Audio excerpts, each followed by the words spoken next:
In this video lecture, we are going to see steady state flow process. Myself M. Rajakumar, Assistant Professor, Department of Mechanical Engineering, Rohini College of Engineering and Technology. What is steady state flow process? When a flow process is satisfying the flowing conditions, it is known as steady flow process. In the mass and energy contained of the control volume remains constant with the time. Second, the state and energy of the fluid at the inlet, at the exit, and at every point within the control volume are time independent. The rate of energy transfer in the form of work and heat across the control surface is constant with the time. Therefore, for steady flow process, the equation is commonly known as steady flow energy equation. Applications of steady flow energy equation: turbines, compressor, pumps, nozzles. These are the applications of steady flow energy equations. Then next we are going to see the problem related to steady flow energy equations. Air flow steadily at the rate of 0.5 kg per second through an air compressor. The problem is this is the air compressor. Okay, in steady flow energy equation example, one of the example air compressor. So air compressor related problems we are going to solve. So in this air compressor entering at 7 meter per second velocity, 100 kilopascal pressure and 0.9 meter cube per kilogram volume and leaving at 5 meter per second, 700 kilopascal and 0.19 meter cube per kg. The internal energy of the air leaving is 90 kilojoule per kilogram, greater than that of air entering. Cooling water in the compressor jacket absorb heat from the air at the rate of 58 kilowatt. So first compute the rate of shaft work input to the air in kilowatt. Then find the ratio of the input pipe diameter to outlet diameter. Okay, these are the problem. They are, first of all, we are taking the given data. First of all, they are given mass, that is m equal to 0.5 kilogram per second. Then entering velocity. Velocity we are taking the symbol is c. So the initial means c1. c1 equal to 7 meter per second. Then pressure P1 equal to 100 kilopascal. Then velocity, that is that is a specific volume, that is 0.95 meter cube per kilogram. V1 equal to 0.95 meter cube per kilogram. Then exit velocity they are given, that is C2 equal to 5 meter per second. Then P2 exit pressure P2 equal to 700 kilopascal. Then V2, that is small v2, that is a specific volume at exit, V2 equal to 0.19 meter cube per kilogram. Then the internal energy of the water in the compressor jacket absorb the heat from the air at the rate of 58 kilowatt. That is what? Heat, that is Q. They are given in the compressor jacket absorb the heat. Absorb the heat means we are put the minus sign signature. Absorb the heat means minus sign and reject the heat means positive sign. We should consider this negative sign, indicate the important point. So water jacket absorb the heat from the air rate is minus 58 kilojoule. And another one data is there. The internal energy of water in the compressor, internal energy of the air leaving is 90 kilojoule. That is the U2 minus U1 equal to, that is 90 kilojoule per kilogram they are given. They are asking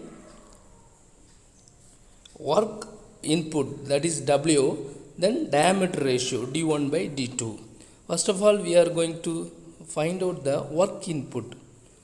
Write the first of all steady flow energy equations, that is Q plus M into C1 square divided by 2000 plus G Z1 divided by 1000 plus U1 plus P1 V1 small v1 equal to W plus M into C2 square divided by 2000 plus G Z2 divided by 1000 plus U2 plus P2 V2.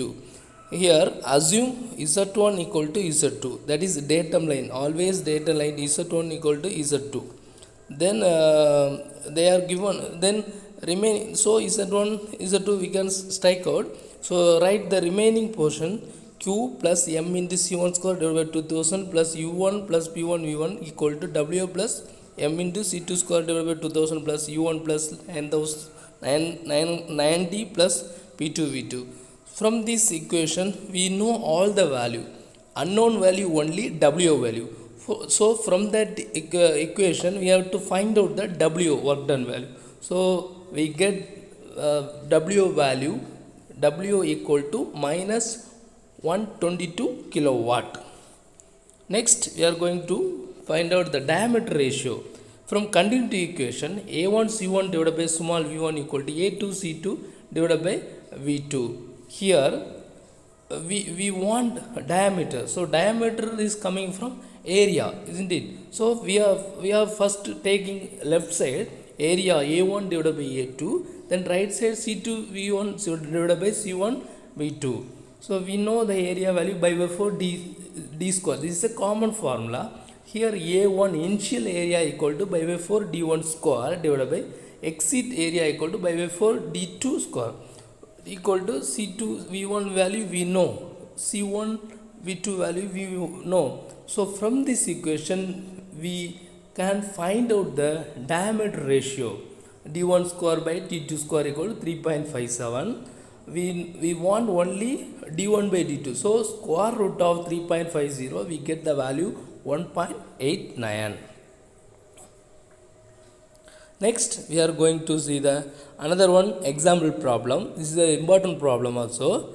So university questions, they are asking these types of questions.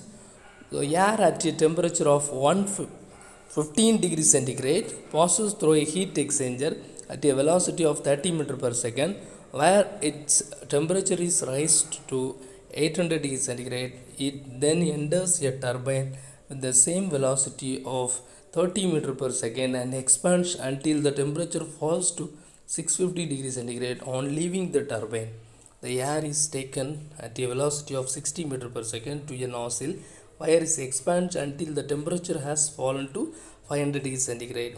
If the air flow rate is 2 kg per second, calculate the rate of heat transfer to the air in the heat exchanger, the power output from the turbine assuming the no heat losses, and the velocity of the exit of the nozzle assuming no heat loss. Take the enthalpy of air as H equal to Cp into T, where Cp is the specific heat equal to 1.005 kilojoule per kilogram Kelvin, and this is the temperature. So these are the problems. First of all, draw the diagram related to this problem. First of all, they are given the heat exchanger. When the air is enter from heat exchanger, so we have to draw the heat exchanger diagram. The input air is condition is 1, so output condition of the air is 2. Then the output air from the heat exchanger is enter into the turbine. So turbine inlet equal to 2, then turbine outlet after turbine expanding to that is a outlet. The outlet air is 3, condition is 3.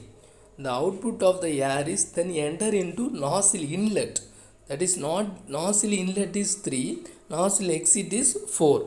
First we understand the concept of this problem. Next we are going to taking the data. They are given initial temperature 15 degrees centigrade, so we have to convert into Kelvin, 288 Kelvin. Then initial velocity C1 equal to 30 meters per second. Then they are given the next temperature T2 equal to 800 degrees centigrade. 800 degrees temperature converted into Kelvin, 1073 Kelvin. The temperature T2 equal to the exit of heat exchanger or inlet of turbine. You can see this diagram.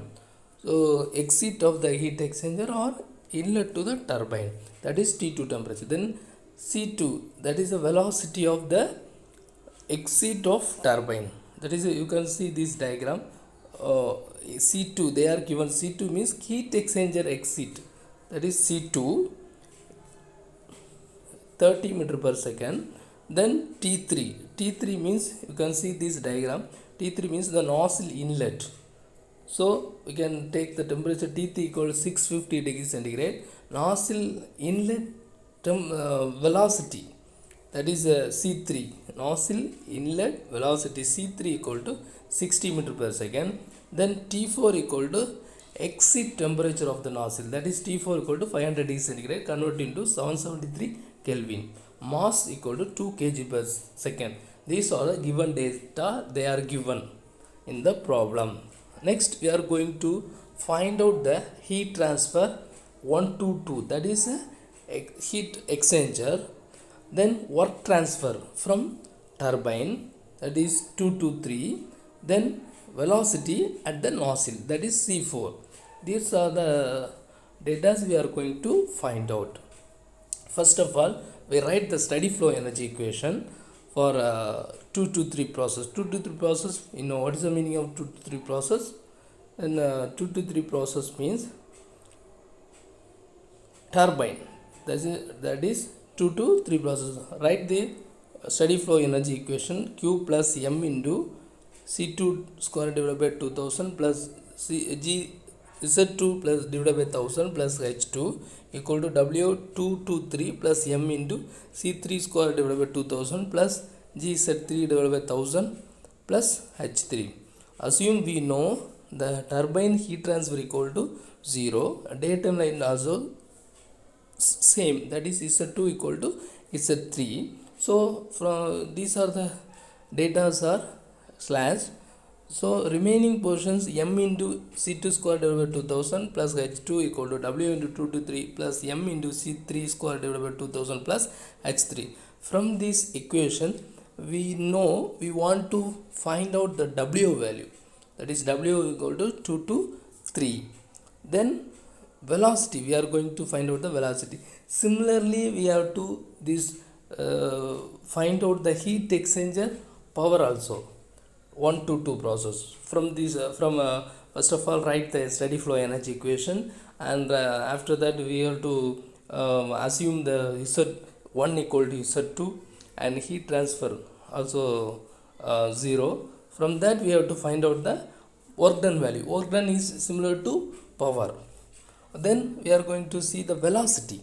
Velocity, first of all write the steady flow energy equation. In the equation we have to see the diagram. Nozzle means 3 to 4. So we are writing all the symbols in 3 to 4. So first Q 3 to 4 plus M into C3 square divided by 2000 plus GZ3 divided by 1000 plus H3 equal to W 3 to 4 plus M into C4 square divided by 2000 plus GZ4 divided by 1000 plus H4. Assume Z3 Z4 same, Q equal to 0 and W equal to 0. So cut all the 0 datas. The 0 datas means assume all the data, heat transfer in the velocity is 0 and W work is also 0 in the nozzle.